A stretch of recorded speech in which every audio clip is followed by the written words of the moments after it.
Buenas tardes. Vamos a ver la cuarta saga de esta pequeña síntesis histórica que estamos llevando adelante. Esta es una de las partes más difíciles, ¿no? Menos conocida, porque quizá la historia argentina para muchos, sobre todo en las escuelas, termina en el siglo XIX. Lo que pasó en el XX muchos no le dan bola. Resulta que pasaba, digamos, hasta Hipólito Yrigoyen, al ascenso de Hipólito Yrigoyen. Para analizarlo a don Hipólito, debemos ubicarnos muy bien en el momento que le tocó gobernar. Primero hay que examinar el personaje. Introvertido, no le gustaba el contacto con el público, sin facilidad de palabra, nunca pronunció un discurso, esquivo a los reportajes y a las fotografías. Austero de verdad. Cuando sus adversarios arrojan sus muebles a la calle al derrocarlo, quedan anonadados con la sencillez que vivía. Tenía como un aura mística, un caudillo extraño. Este hombre había participado en las 3 revoluciones. La primera, 26 años antes. Durante todo ese tiempo no aceptó ninguna tranza ni puesto alguno. Se abstuvo en todas las elecciones. Ese hombre misterioso que nadie conocía y que manejaba todo entre las sombras, se convirtió en la esperanza de las clases medias y bajas, con otro nivel educativo producido por la ley 1420. El problema se plantea cuando algunos sectores creyeron que había llegado la hora de la revolución, cuando en realidad es que fue el desplazamiento de una clase predominante por otra. Cargaba con el karma del suicidio de su tío Leandro N. Alem. Caso extraño lo de este hombre de Alem. Su padre, miembro de la Mazorca, fue fusilado luego de la batalla de Caseros. Él combatió en la batalla de Cepeda y Pavón. Ascendido a capitán en la guerra del Paraguay. Luego se alista en el Partido Autonomista de Alsina, retirándose de la política cuando se federaliza Buenos Aires. Regresa fundando en 1889 la Unión Cívica, entre otros con su sobrino Hipólito Yrigoyen. Ambos participaron de las revoluciones de 1890 y 1893, pero 3 años después desconfió del tío en su aptitud para líder y fundó en la provincia de Buenos Aires una Unión Cívica Radical autónoma enfrentada a la de Alem. Ante el debilitamiento de su partido y el cuestionamiento de su sobrino, optó por el suicidio el 10 de julio de 1896, dejando el siguiente mensaje: que se doble pero no se rompa. Se sintió traicionado por su propio sobrino. Era un hombre muy inteligente, carismático, excelente orador, tenía bien claros sus principios, siempre puso los intereses de la patria por sobre los personales. Una pérdida irreparable, 100.000 personas fueron a su entierro. Y acá quiero hacer una pequeña aclaración sobre las contradicciones de Alem. Funda un partido opositor al régimen, pero él combatió la batalla de Cepeda y Pavón junto a Mitre. Participó en la guerra contra el Paraguay. Medio extraño hacerlo aparecer como disidente, más parece el apéndice del sistema, tal como es el radicalismo hoy. Hasta suena a complicidad la revolución del parque, observando las verdaderas consecuencias. Y tampoco se entiende que siendo hijo de mazorquero, después combatiera con Mitre, ¿no? Otra clave del gobierno de Yrigoyen es el contexto internacional. Guerra mundial, Revolución rusa, posguerra. Otro detalle es el nacimiento del movimiento obrero, con las luchas internas entre anarquistas, marxistas y socialistas. Un cóctel explosivo que revienta la primera presidencia de don Hipólito. Todos se creyeron con derecho a pedir, luego de décadas de represión. La culpa no es de nadie, el juego estaba servido así. Yrigoyen tenía el Parlamento en contra, porque él asume en una elección donde se renovó la mitad de los diputados. Pero los senadores elegidos por los gobernadores le era adverso. Tenía en contra 11 de 14 provincias. El poder económico en manos extranjeras, los commodities en baja, al igual que las exportaciones, inflación y desocupación. Era el momento de la revolución y la UCR no era revolucionaria. Sus intentos nunca buscaron romper el sistema. Trató de influenciar sobre los empresarios para obtener mejoras a los obreros. En algunos casos lo logró, en otros no. Sancionaron leyes laborales y se celebraron convenios colectivos de trabajo. Muchos no los respetaron, entre ellos la fábrica Bacena. La demostración cabal de la situación en que se vivía.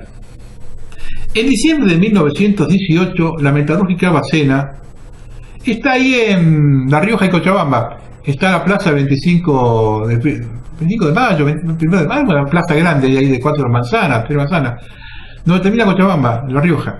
Ahí estaba la fábrica Bacena. En diciembre de 18, la metalúrgica Bacena despidió a unos huelguistas que reclamaban jornadas de 8 horas y aumento de jornales. La agrupación liberal Asociación del Trabajo y la nacionalista católica Liga Patriótica Argentina ofrecen a la empresa rompehuelgas y protección de sus grupos civiles armados. Cuando yo hablo a veces de que el nacionalismo estuvo muy apartado de las clases obreras siempre, los obreros organizan sus propios piquetes y toman represalias contra los que quieren quebrar el paro. A partir de allí, el conflicto entra en una espiral de violencia. El 7 de enero son increpadas unas chatas con rompehuelgas contratados, custodiados por la policía. Esos rompehuelgas los proveyó la Liga Patriótica Argentina, que estaba a cargo del Perito Moreno. Al momento de ingresar a los talleres comenzaron a tirarle piedras, intervino la policía, asesinó 7 obreros y hirió 30. El medio popular dice que en había un batallón, un pequeño regimiento del ejército custodiando y que estaba con el teniente Perón ahí. Los peronistas, cuando se les toca este tema, dicen que Perón trató de confraternizar con los obreros. Toda mentira, Perón no tenía grado para eso. Pero bueno, estuvo ahí, estuvo también en las forestales. Ya un momento más allá tengo que hablar de Perón acá también. A raíz de esto, las dos federaciones obreras declaran el paro general. Acá, esto que voy a contar, yo tengo ya falleció, un tío de mi señora, que estuvo en esta marcha. Al día siguiente, a las 15, comentó el cortejo fúnebre de los 7 obreros muertos, seguida por 200.000 personas. Este hombre, yo esto lo tengo de primera mano, estuvo en uno de los velorios de los obreros y estuvo también en esa manifestación a Chacarita. Al llegar a Yatay y Corrientes, un grupo penetró en el convento del Sagrado Corazón de Jesús gritando consignas anticlericales. Fueron recibidos a balazos por policías y bomberos que estaban dentro. Mataron a varios. A las 17 horas, mientras los sepultaban en la Chacarita, fueron atacados por la policía, bomberos y tropas de infantería desde varios lados. Estaban arriba de los techos los francotiradores, de la policía, de bomberos, de la infantería. Fue una masacre. Se habla más de 100 muertos y 400 heridos en el cementerio. Allí se desmadró todo. Siguieron días de represión intensa, se calcula entre 800 y 1500 muertos y 4000 heridos. Casi siempre la gente no repara, mezcló todo. La gente que no está preparada mezcla todo. Y metió en la misma bolsa anarquistas, bolcheviques, maximalistas, rusos e israelitas. Entre los muertos hubo varios inmigrantes recién llegados que venían huyendo de la Revolución Rusa y cayeron junto a sus victimarios. Finalmente la empresa Bacena accedió a los requerimientos obreros presionados por el gobierno, pero poco después se va del país y por 40 años la Argentina no volverá a tener otra siderurgia. La enseñanza que deja este hecho es que los grupos represores seguían bien aceitados, fuera del control para el gobierno. Los empresarios extranjeros estaban para explotar obreros y se consideraban por encima del Estado. No era el momento para conceder derechos laborales en el tercer mundo. El régimen seguía en pie. Al poco tiempo revienta la Patagonia. Allí la explotación fue más despiadada por el clima. La crisis se resaltó en 1920, cuando el precio de la lana bajó de 9 pesos con 74 a 3,08, lo que produjo una gran crisis y desocupación, por lo que se intensificó la explotación a niveles de esclavitud. Las foras del Río Gallegos y Punta Arenas estaban manejadas por anarquistas. En julio se desata una huelga en Chile que es sofocada, y en agosto comenzaron en Santa Cruz, prohibidas por el gobernador Edelmiro Correa Falcón, ante una tendencia anarquista. Irigoyen envía al teniente coronel Héctor Benigno Varela, quien negoció con los huelguistas, entre los que había chilenos y españoles, concretó un convenio aprobado por los trabajadores y Varela se retira en mayo con todo arreglado. Los patrones no respetaron nada. En octubre se desata otra huelga, más violenta que la anterior. Las primeras noticias que llegan a Buenos Aires es que los huelguistas poseían numerosas armas de fuego que solo podían proceder del otro lado de la cordillera y sospechan de una intervención chilena en la sublevación. Avalaba esta hipótesis la forma ordenada como se movían los huelguistas, sus métodos de atrincheramiento y las maniobras realizadas para librar batalla. Para completar el cuadro, el gobierno inglés le envió un mensaje a Irigoyen, que si no defendía la propiedad de los súbditos de su majestad, enviarían 2 buques de guerra que estaban en Malvinas al territorio de Santa Cruz para guardar el orden. También se debe tener en cuenta la proximidad de las elecciones presidenciales, huelgas rurales en la Pampa bonaerense y el partido dividido. Varela regresa a Santa Cruz, el coronel Varela, con la orden de terminar con las huelgas patagónicas para siempre.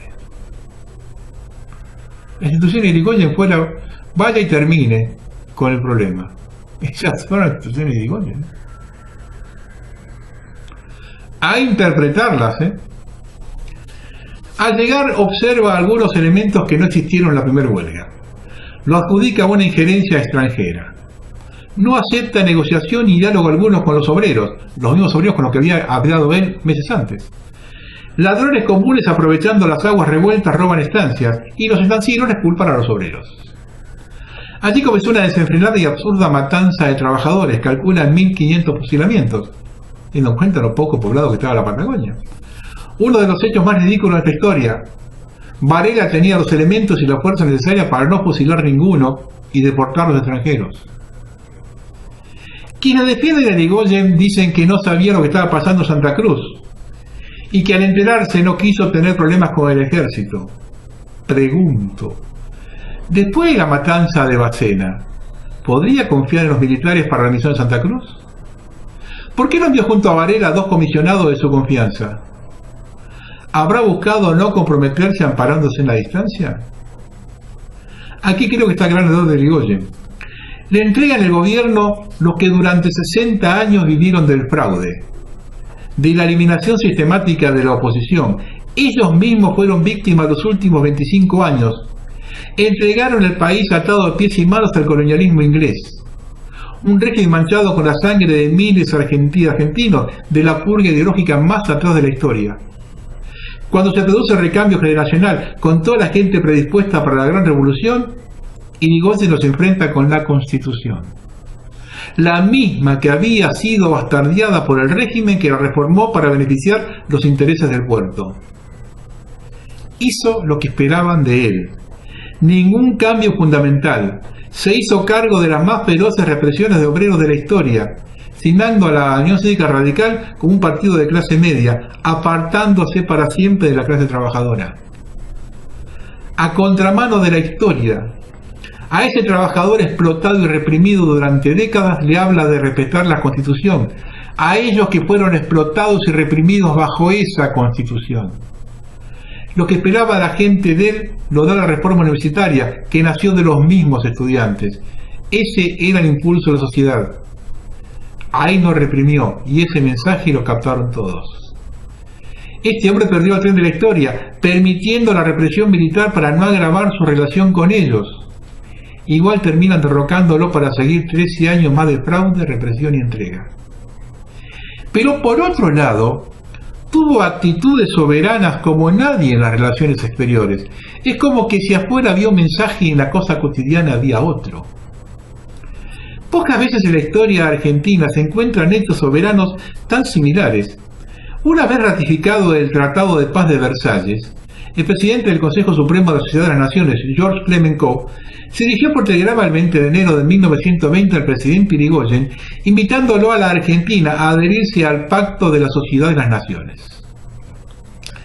Irigoyen aceptó la invitación, ratificando los términos de adhesión efectuados en julio de 1919. Tras obtener el acuerdo del Senado, el Poder Ejecutivo nombró en octubre de 1920 a la delegación que representaría a Argentina en las Ligas de las Naciones. La misma estaba encabezada por el canciller Honorio Pueyrredón, e integrada por el entonces embajador argentino en París, Marcelo Torcuato de Alvear, el embajador argentino en Viena, Felipe Pérez, y el consejero Roberto de Villiers, y el asesor técnico Daniel Antocolet. La nueva organización comenzó a sesionar recién en 1920, cuando lo acordado en Versalles ya había sido ratificado por los distintos países que lo habían firmado. El presidente norteamericano Wilson había concebido a la Sociedad de Naciones como el organismo internacional capaz de dar un marco jurídico a las negociaciones de paz. Sin embargo, los aliados en Europa ya habían firmado tratados secretos impulsados por Francia e Inglaterra. Por esa razón, la propuesta del primer ministro francés Clemenceau consistió en firmar primero la paz e incluir la creación de la Sociedad de las Naciones como una parte del Tratado de Versalles. De esta manera, la flamante entidad quedaba subordinada a un acuerdo previo de los países europeos que ganaron la guerra. Irigoyen advirtió que le estaba llegando información fragmentaria sobre la existencia de tratados secretos. Por eso el 21 de diciembre de 1918 envió un telegrama a Marcelo T. de Alvear para que transmitiera su contenido al gobierno francés y al presidente de Estados Unidos Wilson, que estaba en París. Argentina manifestó su adhesión al Pacto de Sociedad de las Naciones en julio de 1919 a través del ministro Alvear, pero no al Tratado de Versalles, del cual formaba parte ese acuerdo. Para Irigoyen, la formación de una Liga de Naciones era una idea de la que valía la pena participar, aunque entendía que su realización debía discutirse públicamente entre los estados. Pero esa sociedad, según Irigoyen, no debía guardar ninguna relación con el reparto de las conquistas bélicas acordados por los países vencedores. A pesar de que el gobierno argentino adhirió al pacto cuando aún no había sido ratificado el Tratado de Versalles en enero de 1920, el ministro francés Clemenceau quiso dar un golpe de efecto a Irigoyen. A través de una nota donde informaba que había sido ratificado el Tratado de Paz, invitaba a la República Argentina a adherirse al pacto de la Liga que formaba parte del mismo. La respuesta de Irigoyen fue terminante. Me es grato transmitir a vuestra excelencia la ratificación del gobierno argentino a los términos de adhesión expresados en la nota del 18 de julio. De ese modo, el gobierno argentino adhería a la Sociedad de las Naciones como organización universal independiente, separada del Tratado de Versalles. El 4 de diciembre de 1920, Pueyrredón, presidente de la Delegación Nacional por orden del presidente Irigoyen, informó a la Asamblea el retiro de la representación argentina. La razón: la Sociedad de las Naciones se declaraba universal, pero no incluiría a los países que habían perdido la guerra. Sobre esta decisión, en un telegrama a Pueyrredón, Irigoyen dijo: la permanencia de representantes habría implicado una desviación de los principios sustentados y una verdadera profanación a la integralidad de ellos que ninguna sanción posterior adoptada por el gobierno argentino habría llegado a justificarla. El 7 de diciembre de 1920, la delegación argentina se retiró, argumentando su postura universalista en el principio de que la victoria no da derechos. Una patada en el medio de los testículos al poder mundial. El otro hecho es lo acontecido en Santo Domingo. Exactamente el 24 de mayo de 1919 muere en Montevideo el embajador mexicano Juan Cristóforo Ruiz, también concurrente en Argentina. El diplomático es mucho más conocido en toda América Latina por el seudónimo del poeta, novelista y ensayista Amado Nervo. El gobierno uruguayo decide que el cuerpo del poeta se traslade a Veracruz en el crucero Uruguay. El presidente Irigoyen acompaña al gesto y dispone que el crucero 9 de julio lo escolte hasta México. Cumplida su misión, inicia el regreso. Tiene instrucciones de efectuar visitas de cortesía en algunos países del Caribe. El 6 de enero, cuando avista la costa de Santo Domingo, el capitán de la Fuente enfrenta un dilema. Debe realizar el saludo protocolar de 21 salvas a la bandera nacional del puerto al que llega, pero ve en la fortaleza Osama, construida por los españoles en el siglo XVI para vigilar el mar, que ondea la bandera de Estados Unidos. Pide instrucciones posteriores por el embajador argentino en Washington. El diplomático se comunica con la Cancillería en Buenos Aires y poco después el marino recibe un mensaje muy claro por orden del presidente Irigoyen. debe saludar a la bandera dominicana. Pero no existe esa bandera en el puerto. No importa. En el crucero hay varias de distintas repúblicas y de la fuente encuentra una del país que visita. El 13 de enero fondea frente a Santo Domingo, hace izar el pabellón dominicano en lo más alto del Palo Mayor y ante la vista del pueblo que se ha reunido en los muelles, ordena disparar los 21 cañonazos de rigor como saludo a una nación soberana. Frente a este inesperado gesto de nobleza y homenaje, los dominicanos que enloquecen y estallan en gritos de alegría. Inmediatamente se corre la voz y los pobladores se lanzan a las calles desafiando las ordenanzas de las fuerzas ocupantes. Algunas personas juntan trozos de tela y lo unen precariamente, componiendo los colores de su ensueña patria, y la hacen flamear en el torreón de la fortaleza Osama para ser digno de ese honor. La felicidad del pueblo dominicano dura apenas un par de horas, pero es suficiente, y cuando los marinos argentinos desembarcan, la gente aplaude, los abraza y les entrega ramos de flores. Para la historia no solo concluye ahí. En 1965, en un viaje de instrucción alrededor del mundo, la fragata Libertad se detiene en Santo Domingo y entrega como obsequio el cañón del crucero 9 de julio, en el cual se hicieron aquellos disparos de honor, y a honor permanece frente a la Escuela Naval de la República Dominicana como símbolo de amistad entre los dos pueblos. Yo les puedo asegurar que esto que hizo en Santo Domingo, los norteamericanos todavía lo tienen atragantado. Hoy, casi 100 años más tarde, todavía lo tienen atragantado. Don Hipólito durante años habló del fraude. Al llegar convive con los electos de esa forma y los respeta. Pensó que con varias renovaciones daba vuelta a la historia. Miren lo que logró. Dividió el partido con su conducta. Los nuevos legisladores se dividieron entre personalistas y antipersonalistas y siguió teniendo el Senado en contra. Con el retorno en 1928 se produce otro hecho extraño. La presidencia de Marcelo Ortega Alvear fue una de las más tranquilas de la historia, beneficiado por la posguerra y el aumento del precio de los commodities. Liberal confeso, buen administrador, y Irigoyen lo había nombrado sucesor para poder gobernar desde las sombras, lo que es impedido por Alvear. Esto provoca el distanciamiento que se convierte en ruptura hacia el fin del mandato, al extremo de enfrentar los antipersonalistas con otra fórmula apoyada por los conservadores al propio Irigoyen. Resumiendo, un periodo de discreta prosperidad, dejando hacer la actividad privada dentro de la normativa existente. Extraño ese periodo de paz habiendo sido tan caliente el anterior. Observando cómo atacaron a don Hipólito apenas asumió en 1928, da la impresión que tenían todo cocinado. Un hecho testigo es el petróleo. Alvear impulsa el desarrollo de YPF sin menores problemas. Irigoyen, por lo mismo, le tiraron con todo. Don Hipólito tenía 76 años y demasiado para esa época. Este no es un dato menor. El ataque furibundo de la oposición lo encontró sin respuesta anímica. Las sucesivas renovaciones parlamentarias le dieron una cómoda mayoría en diputados, pero la división partidaria le bloqueó el Senado. Se dieron cuenta que la solución no era electoral. Allí es donde entra a jugar la edad y la costumbre de resolver personalmente todos los asuntos, lo que derivó en desmedro de la gestión. Por otro lado, en el partido, al observar la decadencia física, comienza la lucha por la sucesión. En medio de un ambicioso plan de obras públicas aparece lo inesperado: la caída de la bolsa de Nueva York. Bueno, inesperado acá, la cosa provocada. El descenso del comercio exterior lleva a la escasez de recursos y el colapso de la deuda externa. Era un hecho que afectaba a todo el mundo, nadie quedó exento. La campaña de desprestigio contra Irigoyen desde todos los sectores políticos, periodísticos, militares, no debe tener parangón en Argentina, ni antes ni después.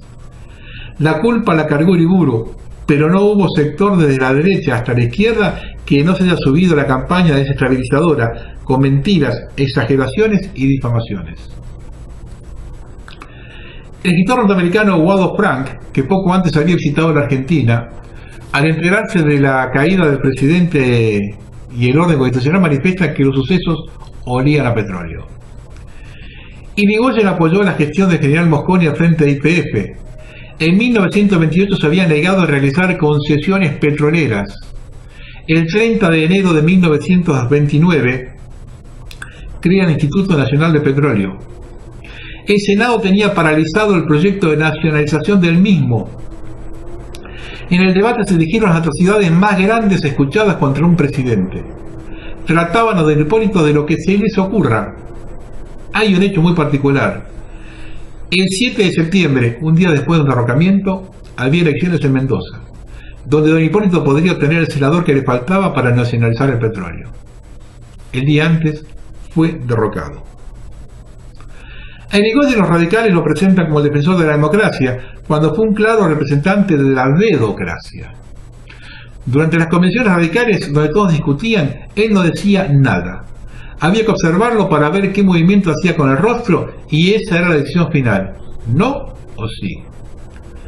En la que se realizó para designar sucesor en 1922, todos estaban reunidos en el Teatro Avenida de Mayo, y él, en un departamento a 2 cuadras, continuamente iban los emisarios a informar y traer instrucciones. Hay un hecho sistemático de Irigoyen, ¿no? La gran hipocresía de los argentinos. Irigoyen subió en 1928 con un 60 y pico % de los votos. La gente desenganchó el carro, los caballos, los llevó enfocando el carro como si fuera un emperador romano. Cuando lo derrocan, no salió nadie a defenderlo. Él vivía en la calle ahí en Brasil, frente a la Estación Constitución. Tiraron todos los muebles a la calle, nadie impidió absolutamente nada. Lo llevan preso a Martín García. En 1933 muere. Y fue el entierro más impresionante que se había dado en Argentina hasta esa época. 1928 que sube, 30 que lo derrocan y 33. En 5 años el pueblo argentino demostró la gran hipocresía. Una sola cosa quiero recordar, que Marcelo T. Alvear, que fue su gran... que luchó contra él, que lo dividió el partido, que lo enfrentó, que uno no sabe si justo que fue que hizo prácticamente el ideólogo del golpe del 30, había sido ministro de Alvear, pero Alvear fue el único que se preocupó por Irigoyen cuando estaba preso Martín García. Eso hay que reconocerlo. Bueno, ahora vamos a otra época de la Argentina también que las trae. Como siempre, los militares están divididos entre aquellos que, influenciados por las ideas de Mussolini en Italia y Primo de Rivera en España, con Uriburu a la cabeza, que querían reemplazar el sistema, Otto liderado por Justo, que solo buscaba el derrocamiento. La reacción radical es lamentable. Su ministro de guerra, el general de Lepiane, renuncia 4 días antes, cansado de su lucha estéril para sofocar el golpe, y en el gobierno no le daban bola. Nadie quería en él. El 6 de septiembre se dieron cuenta de su error. Uriburu, general retirado que tenía mucho peso en la fuerza, lo dejaron solo, marchó con los cadetes y Perón. Desconocía la reacción de la población, lo enviaron a hacer el trabajo sucio: deportaciones de extranjeros acusados de agitación social, torturas contra civiles y militares supuestamente conspiradores, arremetió contra funcionarios afín con el régimen anterior, echó a jueces, en fin, gobernó con el estado de sitio y la ley marcial. Cuando quiso avanzar sobre el sistema electoral para instalar un régimen corporativo similar al de Mussolini, encontró el freno al ala liberal del ejército encabezada por Agustín P. Justo.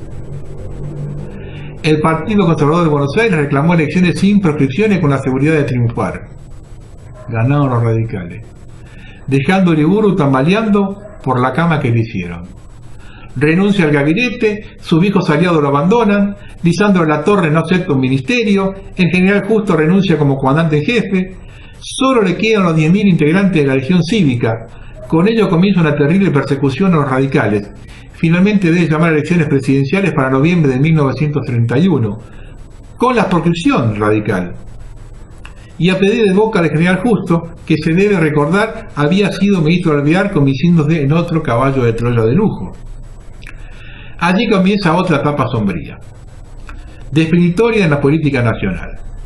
En las elecciones presidenciales de 1932, con la proscripción del radicalismo, gana el general Agustín P. Justo, acompañado por el hijo del general Roca. Otra vez triunfó la contrarrevolución.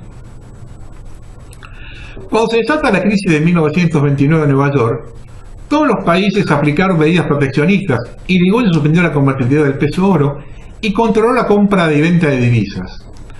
Estados Unidos salió fortalecido de la Primera Guerra Mundial y comenzó a conquistar mercados, entre ellos el latinoamericano.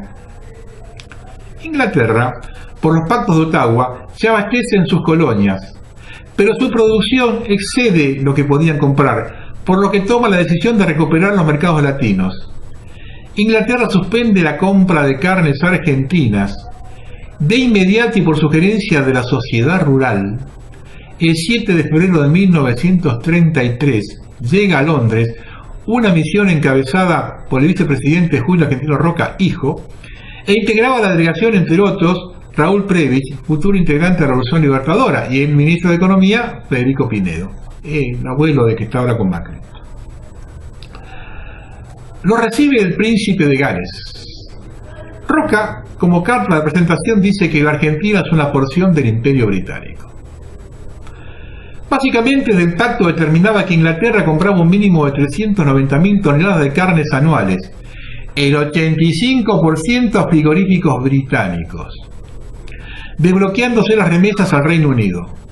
Sus empresas argentinas tendrían un trato preferencial. El carbón sería comprado en su totalidad de Inglaterra sin gravamen alguno. El resto de los aranceles no serían aumentados. También tenía cláusulas secretas por las cuales se creaba en Argentina el Banco Central, cuyos capitales y dirigentes eran en su mayoría ingleses. Un representante del Parlamento inglés dijo que ninguna colonia había firmado semejante pacto. A tanto llegó la euforia en Londres que en el Parlamento un diputado llegó a decir: hasta los ponchos que usan los gauchos en las Pampas son fabricados en Manchester. Lisandro de la Torre, senador por Santa Fe, en la sesión del 27 de julio de 1933, calificó de humillantes las condiciones impuestas a la Argentina, y en 1935 de la Torre inicia desde el Senado una investigación sobre la corrupción que existía en el comercio de las carnes y que el pacto Roca-Russellman beneficiaba solo a Gran Bretaña. Involucró al ministro de Hacienda, Federico Pinedo, y al secretario de Agricultura, Eduardo Duhau. Básicamente se trataba de una burda maniobra entre los frigoríficos ingleses y los grandes ganaderos para pagar menos aranceles. Debemos aclarar que Pinedo pertenecía al socialismo independiente en esa mezcolanza que hizo Justo. Enzo Bordavere había sido electo senador por Santa Fe, pero para dejar a de la Torre solo no le aprobaban su ingreso a la Cámara. El 23 de julio de 1935, en medio de una discusión con Pinedo, don Lisandro de la Torre es arrojado al suelo. Bordavere, que estaba en la sala, corre hacia él, recibiendo a la espalda el disparo que iba dirigido de la Torre, falleciendo ahí mismo. Un asesinato en pleno Senado, la culminación de la gran vergüenza. En enero de 1939 se suicida Lisandro de la Torre debido a una sequía que arruinó su emprendimiento ropacario en Córdoba, la corrupción de una política que no pudo combatir y sobre todo lo torturaba el asesinato del amigo que murió en su lugar. Había abandonado el partido un año antes, después del suicidio de Alem, con una carta donde denunciaba los engaños de Hipólito Yrigoyen, personaje al que le atribuyó intereses mezquinos y personales. Por eso se batieron a duelo, donde de la Torre recibió un corte en la mejilla que lo disimuló con su barba. Un hecho que hay que hacer notar para que se observe cómo se mueven en paralelo de ideologías es que Alfredo Palacios era senador socialista por la ciudad de Buenos Aires. Jamás se sumó a la denuncia de la Torre. A preguntarle, la respuesta fue: es un conflicto entre burgueses, cuando en realidad se estaba denunciando e investigando uno de los convenios más leoninos que firmó el país.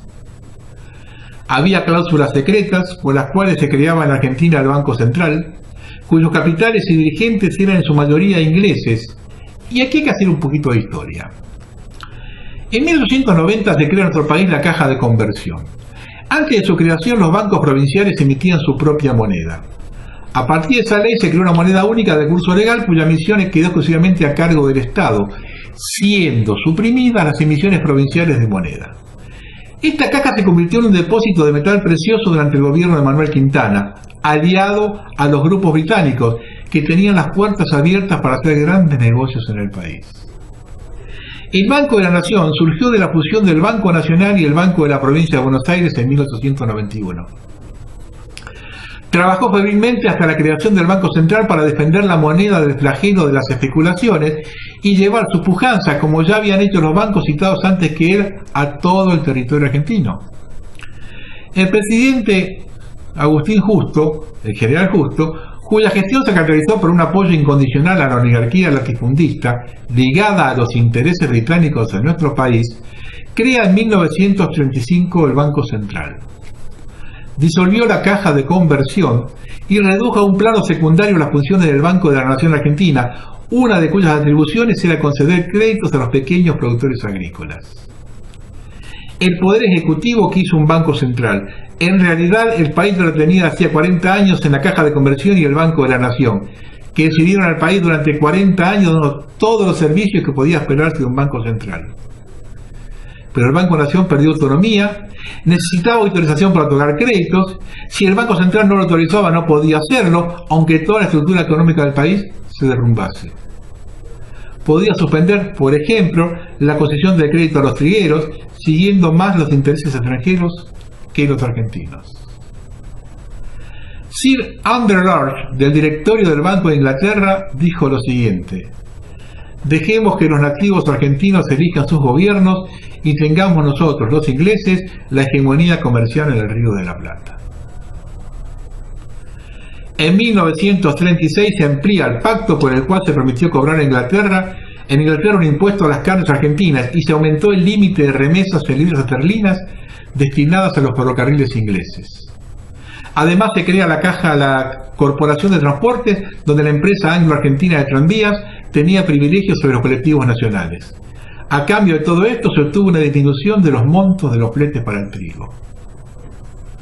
En 1938 se produce el recambio presidencial en elecciones reconocidas por los mismos ganadores, Ortiz Castillo, como el fraude patriótico. Fraude que, a pesar de las promesas electorales, no se terminó. En 1942, debido a haberse quedado ciego por la diabetes, renuncia Ortiz y se hace cargo Castillo. En este periodo comienza la Segunda Guerra Mundial. El gobierno se mantiene neutral, pero los rápidos triunfos de Hitler producen la euforia de los sectores nacionalistas de la ciudad. Castillo se recuesta sobre esos sectores, expropia el puerto de Rosario en manos de una concesionaria francesa, nacionaliza la compañía primitiva de gas, explotada por británicos, crea fabricaciones militares y hartos hornos Zapla.